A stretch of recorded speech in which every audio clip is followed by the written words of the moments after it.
Everyone, welcome to Sharmila Raju logs. ಇವತ್ತಿನ ಲಾಗಲ್ಲಿ ನಾನು ಮಾಸ್ಟರ್ ಬೆಡ್ರೂಮ್ನ ಹೇಗೆ ನಾನು ಕ್ಲೀನ್ ಮಾಡ್ತಾ ಇದ್ದೀನಿ ಅಂತ ತೋರಿಸ್ತಾ ಇದ್ದೀನಿ. ತುಂಬ ಅಂದರೆ ತುಂಬಾ ಹರಡೋಗಿತ್ತು, ಏಕೆಂದರೆ ನನಗೆ ತುಂಬಾ ಕೆಮ್ಮಿತ್ತು. ಸಂಕ್ರಾಂತಿ ಹಬ್ಬದ ಟೈಮಲ್ಲೆಲ್ಲ ತುಂಬಾ ಹುಷಾರಿರಲಿಲ್ಲ. ಒಂದು 8-10 ದಿವಸ ತುಂಬ ಕೆಮ್ಮು ಮತ್ತು ಶೀತ ಇರೋದ್ರಿಂದ ಏನು ಕ್ಲೀನ್ ಮಾಡ್ಕೊಂಡಿರಲಿಲ್ಲ. ಬರೀ ಹಾಟ್ ವಾಟ್ರದ್ದು ನಾನು ಇದು ಬಿಸಿ ಕೊಡ್ಕೊಳ್ಳೋದು, ಸ್ಟೀಮ್ ಮಾಡ್ಕೊಳ್ಳೋದು, ಏನೋ ಸ್ವಲ್ಪ ರೆಸ್ಟ್ ಅಂತ ಅನಿಸ್ದಾಗ ಹೋಗಿ ಅಡುಗೆ ಮಾಡೋದು, ಈ ಥರ ಆಗ್ತಾಯಿತ್ತು. ಸೊ ಏನು ಕ್ಲೀನ್ ಅಂತ ಮಾಡ್ಕೊಂಡಿರಲಿಲ್ಲ. ನನಗೆ ಕಷ್ಟ ಅಂತ ಅನಿಸ್ಬಿಟ್ಟಿತ್ತು. ಸೊ ಅಡುಗೆ ಒಂದು ಮಾಡ್ತಾಯಿದ್ದೆ, ಎಷ್ಟೇ ಕಷ್ಟ ಆಗಲಿ. ಸೊ ಇವತ್ತು ನಾನು ಎಲ್ಲ ರೂಮ್ನ ಸ್ವಲ್ಪ ಹುಷಾರಾಗಿದ್ದೀನಿ, ಹಾಗಾಗಿ ನೀಟಾಗಿ ರೂಮ್ನ ಕ್ಲೀನ್ ಮಾಡಿದೆ. ವೀಕ್ಲಿ ಒನ್ಸ್ ನೀಟಾಗಿ ಡೀಪ್ ಕ್ಲೀನ್ ಮಾಡ್ತೀನಿ. ಬಟ್ ಹುಷಾರಿಲ್ದಾಗಂತೂ ತುಂಬಾ ಹರಡ್ಕೊಂಡ್ಬಿಟ್ಟಿದ್ದೆ. ಫಸ್ಟಿಗೆ ಈ ಹರಡಿರೋ ಬಟ್ಟೆಗಳ್ನೆಲ್ಲ ಮಡಚಿಡ್ತಾ ಇದ್ದೀನಿ. ಒಂದು ವಾರದಿಂದ ರೂಮಲ್ಲಿ ಹೆಂಗಿತ್ತು ಹಾಗೆ ಇತ್ತು. ನಮ್ಮ ಮನೆಯವ್ರಂದರೆ ಬಟ್ಟೆ ಎಲ್ಲ ಮಡಚೋದು ಅವೆಲ್ಲ ಯಾವುದು ಕೆಲಸ ಮಾಡಲ್ಲ, ಅವ್ರದ್ದಾಯಿತು ಅವ್ರ ಆಫೀಸ್ ವರ್ಕ್ ಆಯಿತು ಹಂಗೆ. ಸೊ ನಾನು ಏನು ಮಾಡದೇ ಇರೋದ್ರಿಂದ ರೂಮ್ ಫುಲ್ಲು ಒಂದು ವಾರಕ್ಕೆ ನೋಡೋ ಥರ ಇರಲಿಲ್ಲ, ನೋಡಿ ಹೇಗಾಗಿದೆ ಅಂತ. ಸೊ ಫಸ್ಟಿಗೆ ಬಟ್ಟೆಗಳ್ನೆಲ್ಲ ಮಡಚಿ ಇಡ್ತಾ ಇದ್ದೀನಿ. ರೂಮ್ ತುಂಬ ಹರಡಿದಾಗ ಫಸ್ಟಿಗೆ ಥಿಂಗ್ಸ್ಗಳನ್ನೆಲ್ಲ ತೆಗೆದುಬಿಡಬೇಕು.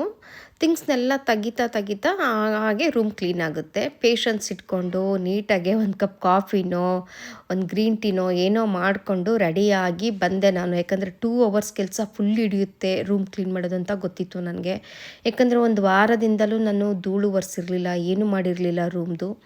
ಜಸ್ಟು ಮೇಡು ಗುಡಿಸೋದು ಒರೆಸೋದು ಮಾಡ್ತಾಯಿದ್ರು ಬಿಟ್ಟರೆ ಬೇರೆ ಏನೇನು ಥಿಂಗ್ಸ್ ತೊಗೊಂಡಿರ್ತೀವಿ, ಒಂದು ಟ್ಯಾಬ್ಲೆಟ್ ತೊಗೊಂಡಿರ್ತೀವಿ, ನುಂಗಿರ್ತೀವಿ, ಅಲ್ಲೇ ಇಟ್ಟಿರ್ತೀವಿ, ಸ್ವೆಟ್ರ್ ಹಾಕ್ಕೊಂಡಿದ್ದೆ ಅಲ್ಲೇ ಇಟ್ಟಿದ್ದೆ, ಈ ಥರಾಗಿ ತುಂಬ ಥಿಂಗ್ಸ್ ರೂಮಲ್ಲಿ ಬೆಡ್ ಮೇಲೆ ಅಲ್ಲೇ ಬಿದ್ದುಬಿಟ್ಟಿತ್ತು. ಸೊ ಹಾಗಾಗಿ ಹರಡಿರೋ ಥಿಂಗ್ಸ್ಗಳ್ನ ಫಸ್ಟು ಎಲ್ಲ ಒಂದೊಂದಾಗಿ ತೆಗಿತಾ ಇದ್ದೀನಿ. ತುಂಬ ಪೇಷನ್ಸ್ ಇಟ್ಕೊಂಡು ಒಂದು ಸ್ವಲ್ಪ ಸಾಂಗ್ ಹಾಕ್ಕೊಂಡ್ಬಿಟ್ಟು ಮೊಬೈಲಲ್ಲಿ ನಿಧಾನಕ್ಕೆ ಮಾಡ್ತಾಯಿದ್ದೀನಿ. ಆ್ಯಕ್ಚುಲಿ ಆ್ಯಂಟಿಬಯೋಟಿಕ್ ತೊಗೊಂಡಿರೋದ್ರಿಂದ ತುಂಬ ಸುಸ್ತಿದ್ರೂ ಕೂಡ ಬಟ್ ಹುಷಾರಾಗಿದ್ದೆ. ಕೆಮ್ಮೆಲ್ಲ ತುಂಬಾ ಕಮ್ಮಿ ಆಗಿತ್ತು. ಸೊ ಫಸ್ಟಿಗೆ ಈಗ ನಾನು ಬಟ್ಟೆಗಳ್ನೆಲ್ಲ ಮಡಚಿಡ್ತಾ ಇದ್ದೀನಿ. ಬೆಡ್ಶೀಟು ಶೀತಗಾಲ ಇರೋದ್ರಿಂದ ಈ ಚಳಿಗಾಲದಲ್ಲಿ ತುಂಬ ಬಟ್ಟೆ ಹೊಚ್ಕೊಳ್ತೀವಿ. ಒಳಗಡೆ ಒಂದು ಕಾಟನ್ ಮೇಲೆ ಒಂದು ರಗ್ಗು ಈ ಥರ ಹೊಚ್ಕೊಳ್ಳೋದ್ರಿಂದ ತುಂಬಾ ಇದಾಗ್ಬಿಡುತ್ತೆ ಬೆಡ್ ಮೇಲೆಲ್ಲ. ನಮ್ಮ ಬೆಡ್ರೂಮಲ್ಲಿ ನನಗೆ ಸೀಟಿಂಗ್ ಅಂತ ಪ್ಲೇಸ್ ಏನೂ ಇಲ್ಲ, ಏನು ಬಿದ್ದಿದ್ರು ಎಲ್ಲ ಬೆಡ್ ಮೇಲೆ ಬಿದ್ದುಬಿಟ್ಟಿರುತ್ತೆ. ಸೊ ಎಲ್ಲ ಮಡಚಿ ಇಡ್ತಾ ಇದ್ದೀನಿ.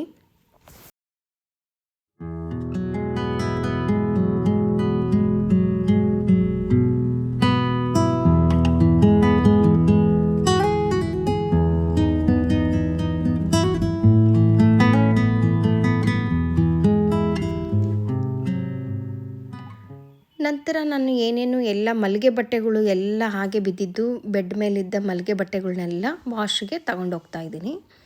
ವಾಶಿಗೆ ಹಾಕ್ಬಿಟ್ಟು ಹಾಟ್ ವಾಟರ್ ಬ್ಯಾಗ್ ಕೂಡ ಇದು ಬೆಡ್ ಹತ್ರನೇ ಇಟ್ಕೊಂಡಿದ್ದೆ. ಸೊ ಆ ಹಾಟ್ ವಾಟರ್ ಬ್ಯಾಗ್ ಕೂಡ ಇಲ್ಲೇ ಇತ್ತು, ಅದನ್ನು ಎತ್ತಿಟ್ಟೆ. ನಮ್ಮ ಮನೆಯವರು ಮಲಗೋ ಸೈಡಲ್ಲಿ ತುಂಬಾ ಹರಡ್ಕೊಂಡಿರ್ತಾರೆ. ಮಾಯಿಶ್ಚರ್ ಕ್ರೀಮು ಅದು ಇದು, ಆಮೇಲೆ ಚಾರ್ಜರ್ಗಳು ತುಂಬ ಅವ್ರದ್ದು. ಈ ಬ್ಯಾಟ್ರಿ ಚಾರ್ಜ್ ಮಾಡೋದು, ಅದೇ ಇದಿರುತ್ತಲ್ಲ ಫೋನ್ದು ಬ್ಯಾಟ್ರಿ ಅದು ಚಾರ್ಜ್ ಮಾಡೋದು, ಆಮೇಲೆ ವಾಚ್ ಚಾರ್ಜ್ ಮಾಡೋದು, ಲೈಟ್ಸ್ಗಳು ಚಾರ್ಜ್ ಮಾಡೋದು, ಆ ಥರ ಅವ್ರ ಮಲಗೋ ಸೈಡು ತುಂಬ ಚಾರ್ಜರ್ಗಳು ಜಾಸ್ತಿ. ಸೊ ಹಾಗಾಗಿ ಸ್ವಲ್ಪ ಅವ್ರ ಸೈಡು ತುಂಬಾ ಹರಡ್ಕೊಂಡ್ಬಿಟ್ಟಿರ್ತಾರೆ. ಸೊ ಅವನ್ನೆಲ್ಲ ತೆಗೆದಿಟ್ಟೆ. ಹಚ್ಕೊಂಡು ಅಲ್ಲೇ ಇಟ್ಟಿರ್ತಾರೆ ಮಾಯ್ಶ್ಚರ್ ಕ್ರೀಮ್ಸ್ಗಳ್ನ. ಆಮೇಲೆ ಬ್ಯಾಟ್ರಿ ವೈರ್ಗಳ್ದು ಅದು ಚಾರ್ಜ್ ಮಾಡಿದ ವೈರ್ಗಳ್ನೆಲ್ಲ ಹಾಗೇ ಬಿಟ್ಟಿರ್ತಾರೆ. ಸೊ ಅದೆಲ್ಲ ಎತ್ತಿಟ್ಟೆ. ಒಂದು ವಾರದಿಂದ ಹಾಗೇ ಪೆಂಡಿಂಗ್ ಬಿದ್ದಿತ್ತದು, ಎಲ್ಲ ಎತ್ತಿಡ್ತಾ ಇದ್ದೀನಿ. ಈ ಕಡೆ ಟಿ ವಿ ಸೈಡು ಇಲ್ಲೊಂದು ಟಿ ವಿ ಹಾಕ್ಕೊಂಡಿದ್ದೀವಿ. ಟಿ ವಿ ಸೈಡನ್ನು ತುಂಬ ಹರಡ್ಕೊಂಡಿದ್ದೆ ನಾನು. ಟ್ಯಾಬ್ಲೆಟ್ಸ್ ಎಲ್ಲ ಅಲ್ಲೇ ಇಟ್ಕೊಂಡಿದ್ದೆ, ಕೆಮ್ಮಿನ ಔಷಧಿ ಅದು ಇದು, ಆಮೇಲೆ ಹಾಟ್ ವಾಟ್ರ್ ಕ್ಯಾನು ಎಲ್ಲನೂ ಅಲ್ಲಿ ಇಟ್ಕೊಂಡ್ಬಿಟ್ಟಿದ್ದೆ. ಸೊ ಅವನ್ನೆಲ್ಲ ಅಲ್ಲಿ ಹರಡಿರೋದನ್ನೆಲ್ಲ ತೆಗಿತಾ ಇದ್ದೀನಿ. ಈಗ ಪಿಲ್ಲೋ ಎಲ್ಲ ಹರಡಿರೋದೆಲ್ಲ ಒಂದು ಚಿಕ್ಕದಾಗಿ ಹರಡಿರೋದೆಲ್ಲ ತೆಗೆದಾದ್ಮೇಲೆ ಪಿಲ್ಲೋ ಕವರ್ಸ್ನೆಲ್ಲ ತೆಗಿತಾ ಇದ್ದೀನಿ. ಎಲ್ಲ ಬೆಡ್ಶೀಟ್ ಚೇಂಜ್ ಮಾಡೋಣ ಅಂತ. ಹುಷಾರು ತಪ್ಪದಾಗಿಂದ ಬೆಡ್ಶೀಟ್ ಚೇಂಜ್ ಮಾಡಿರಲಿಲ್ವಲ್ಲ, ಈಗ ಹುಷಾರಾಗಿದ್ದೀನಿ ಅಂತೇಳ್ಬಿಟ್ಟು ಎಲ್ಲ ನೀಟಾಗಿ ಬೇರೆದು ಹಾಕ್ಕೊಂಡ್ಬಿಡೋಣ ಅಂತ.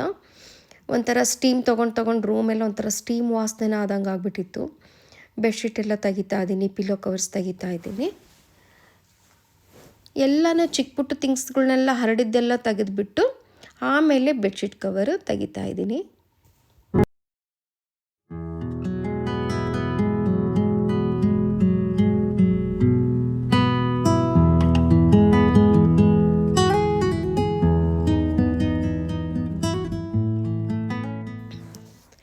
ಬೆಡ್ ಮೇಲೆ ಈ ಥರ ಅವಾಗವಾಗ ಈ ಥರ ಗುಂಜಾಗುತ್ತೆ. ನೀವು ನೋಡಿರ್ಬೋದು, ಬಟ್ಟೆ ಮೇಲೂ ಗುಂಜಾಗ್ತಿರುತ್ತೆ, ಸ್ವೆಟರ್ ಮೇಲೆ, ಆಮೇಲೆ ಒಂಥರ ಜರ್ಕಿನ್ ಥರ ತೊಗೊಂಡಿರ್ತೀವಲ್ಲ ಅದ್ರ ಮೇಲೆ ಈ ಥರ ಗುಂಜು ಬರ್ತಾ ಇರುತ್ತೆ. ಈ ಗುಂಜು ಒಂಥರ ಕೆಟ್ಟನ ಫೀಲ್ ಆಗ್ತಾ ಇರುತ್ತೆ, ನೋಡಲಿಕ್ಕೂ ಅಸಹ್ಯ ಅನಿಸುತ್ತೆ. ಸೊ ಇದು ನಾವು ಬೆಡ್ಶೀಟ್ ಹಾಸ್ತೀವಲ್ಲ, ಇದ್ರ ಮೇಲೆ ಬೆಡ್ ಸ್ಪ್ರೆಡ್ ಹಾಕಿದಾಗಲೂ ಕೂಡ ಮೇಲ್ಗಡೆ ಕೈನ ಹಿಂಗಂದರೆ ಒಂಥರ ಗುಂಡು ಮುಳ್ಳು ಥರ ಅನಿಸ್ತಿರುತ್ತೆ.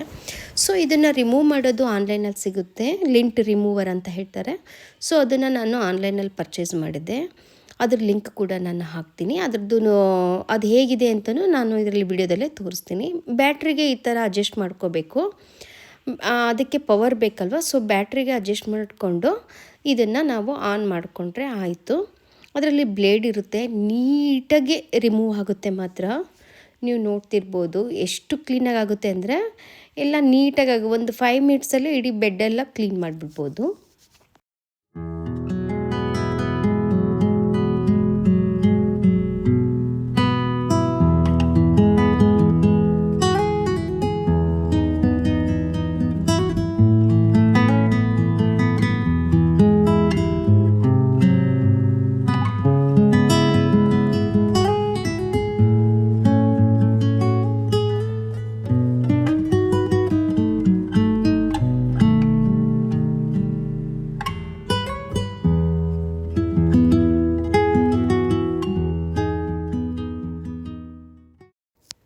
ಇದು ಬೆಡ್ ಮೇಲೆ ಅಷ್ಟೇ ಗುಂಜು ಬಂದಿರುತ್ತಲ್ಲ, ಅದು ಅಷ್ಟಕ್ಕೆ ಅಲ್ಲ, ಈ ಜರ್ಕಿನ್ ಥರ ತೊಗೊಂಡಿರ್ತಾರಲ್ಲ ಅದಕ್ಕೂ ಕೂಡ ಯೂಸ್ ಮಾಡ್ಬೋದು. ಯಾವುದಾದ್ರೂ ಕ್ಲಾತ್ ಮೇಲೆ, ಟಿ ಶರ್ಟ್ ಮೇಲೆ ಗುಂಜು ಬಂದಿದ್ರೂ ಕೂಡ ಯೂಸ್ ಮಾಡ್ಬೋದು. ಲಿಂಟ್ ರಿಮೂವರಲ್ಲಿ ಈ ಬಟ್ಟೆ ಮೇಲೆ ಗುಂಜು ಬಂದಿರುತ್ತಲ್ಲ ಅದೆಲ್ಲನೂ ಇದು ಮಾಡ್ಬೋದು.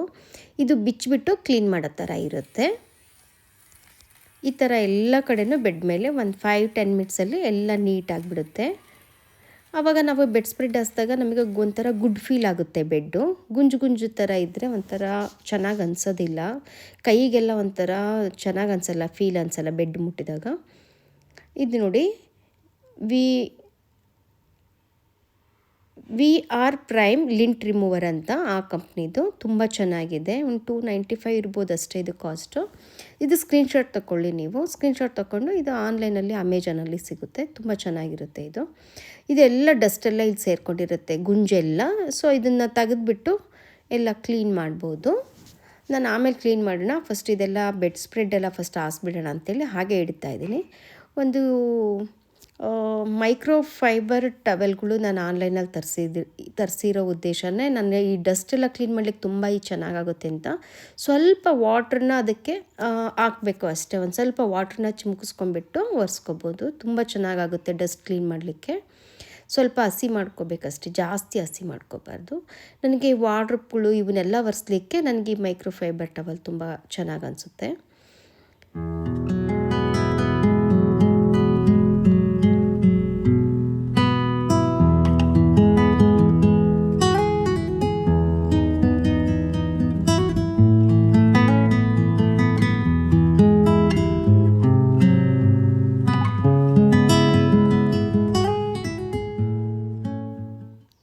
ಇದು ಫೋಟೋ ನಮ್ಮದು ಮದುವೆ ಆಗಿ 8ನೇ ವರ್ಷದ್ದು ಆ್ಯನಿವರ್ಸರಿ ಇದ್ದ ದಿನ ನಾವು ಫೋಟೋ ತಗೊಂಡಿದ್ದು. ಮನೆಯಲ್ಲೇ ಮಗಳೇ ಫೋಟೋ ತೆಗೆದಿದ್ದು. ಅವಳು ಒಂದು 7 ಇಯರ್ಸ್ನೇಳು ದೊಡ್ಡ ಮಗಳು, ಆವಾಗ ಅವಳು ತೆಗ್ದಿರೋ ಫೋಟೋ ಇದು.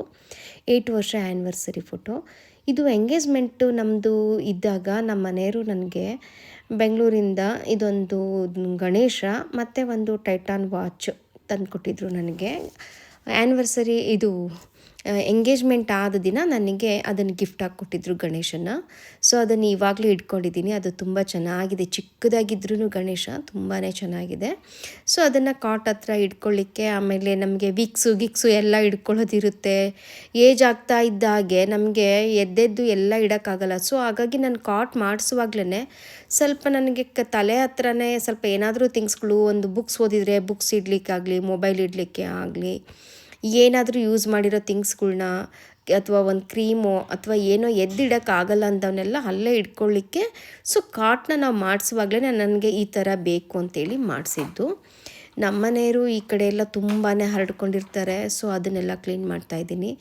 ಅವರು ಸೈಡ್ ಯಾವಾಗ್ಲೂ ಅಷ್ಟೇ ತುಂಬ ಹರಡ್ಕೊಳ್ತಾರೆ ಅವರು. ಪೆನ್ನು, ಅದು ವಾಚು, ವೈರ್ಗಳಂತೂ ಸಿಕ್ಕಾಪಟ್ಟೆ ಇರುತ್ತೆ. ಅದು ಇದು ಲೈಟ್ಸ್ಗಳ್ದೆಲ್ಲ ಚಾರ್ಜರ್ ಪಾಯಿಂಟೇ ಅಲ್ಲಿ ಮಾಡ್ಕೊಂಡ್ಬಿಟ್ಟಿದ್ದಾರೆ. ಸೊ ಅವ್ರದ್ದು ತುಂಬಾ ಥಿಂಗ್ಸ್ ಬಿದ್ದಿರುತ್ತೆ ಅಲ್ಲಿ. ಏನು ಕಾಣ್ದಂಗೆ ಇಡಬೇಕು ಅಂತ ಎಷ್ಟೇ ವಾರ್ಡ್ರೋಬ್ ಮಾಡಿಸ್ಕೊಂಡಿದ್ರು ಕೂಡ ಮತ್ತು ಇಷ್ಟು ಥಿಂಗ್ಸು ಮನೆಯಲ್ಲಿ ಹೊರಗಡೆನೇ ಕಾಣ್ತಾ ಇರುತ್ತೆ. ಯಾಕಂದರೆ ಪ್ರತಿ ಟೈಮು ಬೇಕಂದಾಗೆಲ್ಲ ವಾರ್ಡ್ರೋಬು ಡ್ರಾ ತೆಗ್ದು ಇಡೋಕ್ಕಾಗಲ್ಲ. ಕೆಳಗಡೆ ಒಂದು ಡ್ರಾ ಕಾಣ್ತಿರ್ಬೋದು, ಅದರಲ್ಲಿ ಏನೂ ಇಡೋದೇ ಇಲ್ಲ, ಕೈ ಸಿಗೋ ಥರನೇ ಇಟ್ಕೊಳ್ತಾ ಇರ್ತೀವಿ. ಮೋಸ್ಟ್ಲಿ ಎಲ್ಲರೂ ಹಂಗೆ ಅನಿಸ್ಬಿಡುತ್ತೆ. ಟವಲ್ ನೋಡಿದ್ದು ಮೈಕ್ರೋಫೈಬರ್ ಟವಲ್ ಆ್ಯಕ್ಚುಲಿ ಫುಲ್ಲು ಧೂಳಾಗೋಯಿತು. ಈ ಸೈಡ್ ವರ್ಷದೊತ್ತಿಗೆ ಫುಲ್ಲು ಧೂಳಾಯಿತು. ಆ್ಯಕ್ಚುಲಿ ತುಂಬ ಚೆನ್ನಾಗಿರುತ್ತೆ ಅದು ಧೂಳು ಒರೆಸ್ಲಿಕ್ಕೆ. ಸ್ವಲ್ಪ ವೆಟ್ ಮಾಡ್ಕೋಬೇಕು ಅಷ್ಟೇ.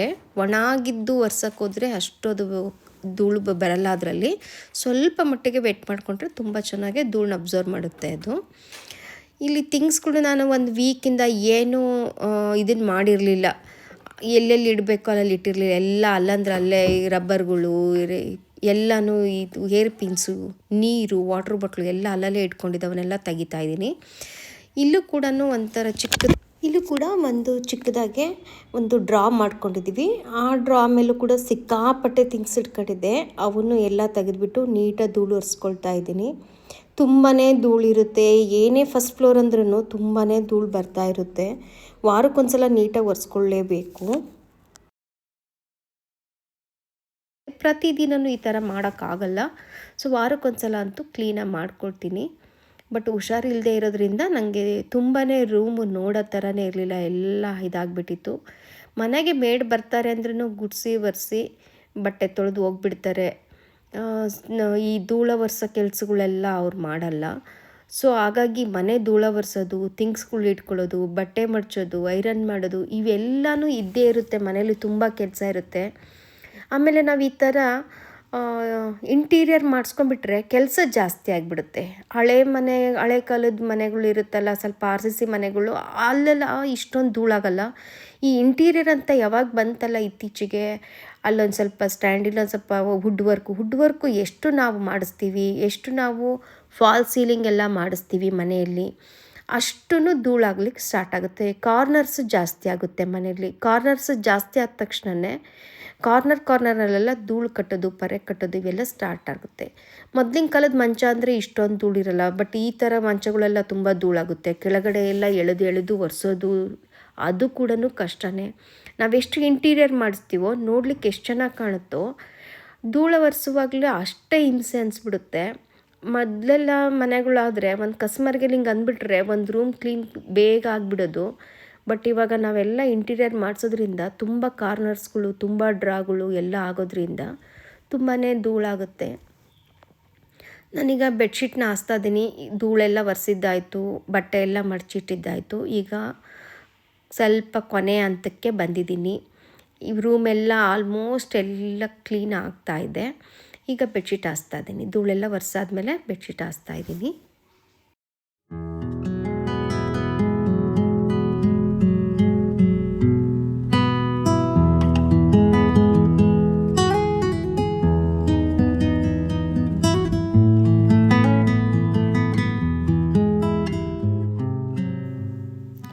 ಈ ಪಿಲ್ಲೋ ಕವರ್ಸು ಬೆಡ್ ಜೊತೆನೇ ಬಂದಿರೋದು. ತುಂಬ ಗಟ್ಟಿ ಪಿಲ್ಲೋ ಅವು. ಅದು ಒಂಥರ ವರ್ಕೊಳ್ಳಿಕ್ಕೆ ಚೆನ್ನಾಗಿರುತ್ತೆ. ಬ್ಯಾಕ್ ಸೈಡ್ ಅವನ್ನ ಇಟ್ಬಿಟ್ಟು ಈ ಥರ ಸ್ಮೂತಾಗಿರೋ ಪಿಲ್ಲೋನ ಫ್ರಂಟ್ ಇಟ್ಕೊಂಡ್ರೆ ಕಾಟ್ ಮೇಲೆ ವರ್ಕೊಂಡು ಕೂತ್ಕೊಳ್ಳಿಕ್ಕೆ ಚೆನ್ನಾಗಾಗುತ್ತೆ ಅಂತೇಳಿ ನಾನು ಸ್ಮೂತಾಗಿರೋ ಪಿಲ್ಲೋಗಳ್ನು ಒಂದೆರಡು ಇಟ್ಕೊಂಡಿದ್ದೀನಿ.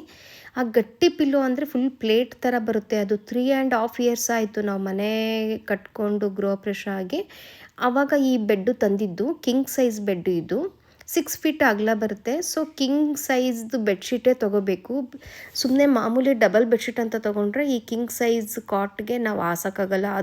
ಅದು ಬೇರೆ ಬೆಡ್ಡು ಕೂಡ 7 inches ದಪ್ಪ ಇರೋದ್ರಿಂದ ಕಿಂಗ್ ಸೈಜ್ ಬೆಡ್ಶೀಟ್ ಅಂತಲೇ ತೊಗೋಬೇಕಾಗುತ್ತೆ. ಮೊದಲಿನ ಬೆಡ್ಶೀಟ್ಗಳನ್ನ ನಾವೇನು ಡಬಲ್ ಬೆಡ್ಶೀಟ್ ಇದ್ವಲ್ಲ ಅವೆಲ್ಲನೂ ವೇಸ್ಟ್ ಆಯಿತು. ಮೊದಲಿಂದು ನಮ್ಮ ಮಂಚಕ್ಕೆ 5 feet ಮಂಚಕ್ಕೆ ಏನು ತೊಗೊಂಡಿದ್ವಲ್ಲ ಅವು ಯಾವುದು ಬೆಡ್ಶೀಟ್ ಈ ಮನೇಲಿ ಹಾಸೋಕ್ಕೆ ಬರಲ್ಲ.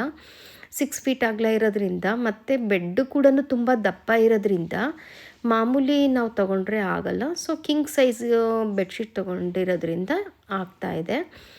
ಬೆಡ್ನ ಹಾಸುವಾಗ ಫಸ್ಟಿಗೆ ತಲೆ ಕಡೆಗೆ ಫಸ್ಟು 2 ಕಡೆಗೂ ಟೈಟ್ ಮಾಡ್ತೀನಿ. ಅದಾದಮೇಲೆ ಕಾಲು ಕಡೆಗೆ ಇದನ್ನೇ ಟೈಟ್ ಮಾಡ್ತಾಯಿದ್ದೀನಿ. ಲಾಸ್ಟಿಗೆ ಕಾರ್ನರ್ಸ್ನ ಫೋಲ್ಡ್ ಮಾಡಿದರೆ ಆವಾಗ ನೀಟಾಗಿ ಬರುತ್ತೆ, ಆವಾಗ ನೀಟಾಗಿ ಕಾಣುತ್ತೆ. ಜಾಸ್ತಿ ಸುಕ್ಕು ಸುಕ್ಕು ಸುಕ್ಕು ಬರಲ್ಲ. ಹಿಂಗೆ ತಲೆ ಕಡೆನೂ ನೀಟಾಗಿ ಅಂದ್ಬಿಟ್ಟು ಕಾಲು ಕಡೆಗೂ ಅಂದ್ಬಿಟ್ಟು ಲಾಸ್ಟಿಗೆ ಕಾರ್ನರ್ದ ಈ ಥರ ಮಾಡೋದ್ರಿಂದ ನೀಟಾಗಿ ಕಾರ್ನರ್ದು ಫಿನಿಶಿಂಗ್ ಚೆನ್ನಾಗಿ ಬರುತ್ತೆ. ಇದು ನಾನು ಈ ಥರನೇ ಹಾಸೋದು. ತುಂಬ ಪೇಷನ್ಸ್ ಇದ್ದಾಗ ಒಂದು ಸ್ವಲ್ಪ ನೀಟಾಗಿ ಕ್ಲೀನ್ ಮಾಡ್ಕೊಳ್ಳೋಣ ಅಂದಂಗೆಲ್ಲ ನೀಟಾಗಿ ಈ ಥರ ಮಾಡ್ಕೊಳ್ತೀನಿ. ಈ ಥರ ಕಾರ್ನರೆಲ್ಲ ನೀಟಾಗಿ ಬರುತ್ತೆ. ನಾನು ಈ ಥರ ಹಾಸಿದ್ನಲ್ಲ ಆ ಥರ ಮಾಡಿದಾಗ ಕಾರ್ನರ್ ತುಂಬ ನೀಟಾಗಿ ಬರುತ್ತೆ. ಆವಾಗ ತುಂಬ ಸುಕ್ ಥರ ಬರಲ್ಲ. ಈ ಥರ ನೋಡಿ, ಈ ಥರ ನೀಟಾಗಿ ಬರುತ್ತೆ. ತುಂಬ ಖುಷಿ ಅನಿಸುತ್ತೆ ನಮಗೆ. ರೂಮ್ ಕ್ಲೀನ್ ಮಾಡ್ಕೊಂಡಾಗ ತುಂಬ ಫ್ರೆಶ್ ಫೀಲ್ ಆಗುತ್ತೆ. ನಮಗೆ ಒಂಥರ ಏನೋ ಯಪ್ಪ ಎಷ್ಟು ಡಸ್ಟೆಲ್ಲ ತೆಗೆದ್ವಲ್ಲ ಅನ್ನೋ ಥರ ಖುಷಿ ಆಗುತ್ತೆ. ನಮಗೆ ಏನು ಖುಷಿ ಆಗುತ್ತಲ್ಲ ಅದೇ ನಮಗೆ ನೆಮ್ಮದಿ ಕೊಡೋದು. ಮನೆ ಕ್ಲೀನ್ ಮಾಡ್ಕೊಂಡಾಗ ತುಂಬಾ ನೆಮ್ಮದಿ ಕೊಡುತ್ತೆ. ಎಷ್ಟು ಮನಸ್ಸೆಲ್ಲ ತುಂಬ ಹಗುರ ಆದಂಗೆ ಫೀಲ್ ಆಗುತ್ತೆ. ಈ ಕಡೆ ಎಲ್ಲ ಸ್ವಲ್ಪ ಮಕ್ಕಳು ಫೋಟೋ ಇಟ್ಕೊಂಡಿದ್ದೀನಿ. ಇದು ನಾವು ಮನೆ ಕಟ್ಟುವಾಗ ನಾವೇನು ವಾರ್ಡ್ರೋಬ್ ಎಲ್ಲ ಮಾಡಿಸ್ಕೊಂಡಿದ್ವಲ್ಲ, ಆವಾಗ ಇದು ರೀಡಿಂಗ್ ಏರಿಯಾ ನಮ್ಮ ಮನೆಯವ್ರಿಗೆ ರೈಟಿಂಗಿಗೆ ಅಂತೇಳಿ ಏನೂ ಮಾಡಿಸ್ಕೊಂಡಿರಲಿಲ್ಲ.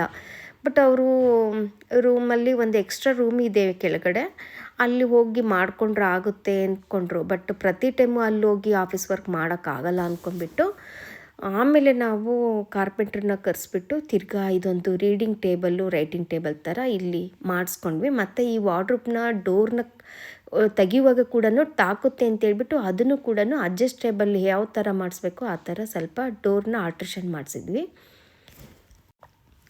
ಆಲ್ಮೋಸ್ಟ್ ಎಲ್ಲ ಧೂಳು ಒರೆಸಿದ್ದಾಯಿತು. ಇವಾಗ ಕಸ ಗುಡಿಸ್ತಾ ಇದ್ದೀನಿ. ಮ್ಯಾಟೆಲ್ಲ ಏನು ಕೊಡ್ಕೊಳ್ತಾ ಇಲ್ಲ. ನಮಗೆ ಕೆಲಸಕ್ಕೆ ಬರ್ತಾರಲ್ಲ ಅವರು ಬೆಳಗ್ಗೆ ಒಂದು ಸಲ ಎಲ್ಲನೂ ಮ್ಯಾಟ್ಗಳ್ನ ಹೊರಗಡೆ ಕೊಡಿಬಿಟ್ಟು ಎಲ್ಲ ಮಾಡಿರ್ತಾರೆ. ದಿನ ಅಂಥೇಳಿ ನಾನು ದೊಡ್ಡ ಮ್ಯಾಟ್ನ ಏನು ಧೂಳ ಕೊಡುವುದಿಲ್ಲ. ನಾನು ಕಸ ಗುಡಿಸುವಾಗ ಹಾಗೇ ಗುಡಿಸ್ಬಿಡ್ತೀನಿ. ನನಗೆ ಕಸ ಗುಡ್ಸೋಕ್ಕೆ ಬೇಜಾರಾಗಲ್ಲ, ನೆಲ ಒರೆಸೋಕ್ಕೂ ಬೇಜಾರಾಗಲ್ಲ. ಈ ಮ್ಯಾಟ್ಗಳ್ನೆಲ್ಲ ತೊಗೊಂಡೋಗಿ ಕೊಡ್ಕೊಂಡು ಬಂದು ತಿರ್ಗಾ ಹಾಕೋದು ಅದೇ ನನಗೆ ತುಂಬ ಕಷ್ಟ.